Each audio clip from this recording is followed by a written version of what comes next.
Ukhonjwa esikhundleni sokuphatha kweGagasiFM obengumdidiyeli wohlelo likaDudu Khoza ijabule julo KhoziFM ayandamelansi. Iphephandaba ilanga lihabile ngomthombo walo kulentokazi esizakhele igama kezokudidiyela izihlelo emsakazweni join iGagasiFM ukuyophatha isikhundla ebesiqoqobele nguMakhosi Khoza. Sokuqaba noma ke sokuqapha kwenzeke emoyeni nokucathulisa abasakazi abadidiyeli besinhlelo. Umthombo uthe lentokazi kulindele ukuthi iqale ngenyanga ezayo kulomsakazo njengoba ke isivalisile nakozwa kabo ke KhoziFM. Baningi ke abebegaqelele isikhundla njengoba ke omunye wabo kunguNjebsizwane obeshayela uhlelo lasekuseni noFelix Hlophe.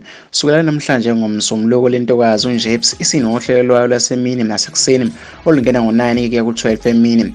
Imenyezele ngeledlule ngesikhathi iGagasi libemezela izinguquko zokuqala ke kulonyaka noma ke kulonyaka walo ethintwa kuAyanda ocela ukungaphawuli ngalokho wanxusa ukuba ke kuthintwe abesesikhundleni ke esifanele ukuphawula ukuqinisekisa ukuthi ke usaphesha wezilwandle noma ke uyothekela ulwazi kodwa ke wangacacisa ukuthi ke uzokuyela ukhozini noma ke cha okhulumela iGagasiFM ukhulekane eShando uthe isikhundla sikaKhoza sizovalwa maduze ke kulomsakazo wenqabile ukugagula igama lawo seqokile njengoba ke eveza ukuthi ke uzomenyezela ngesikhathi ke esifanele.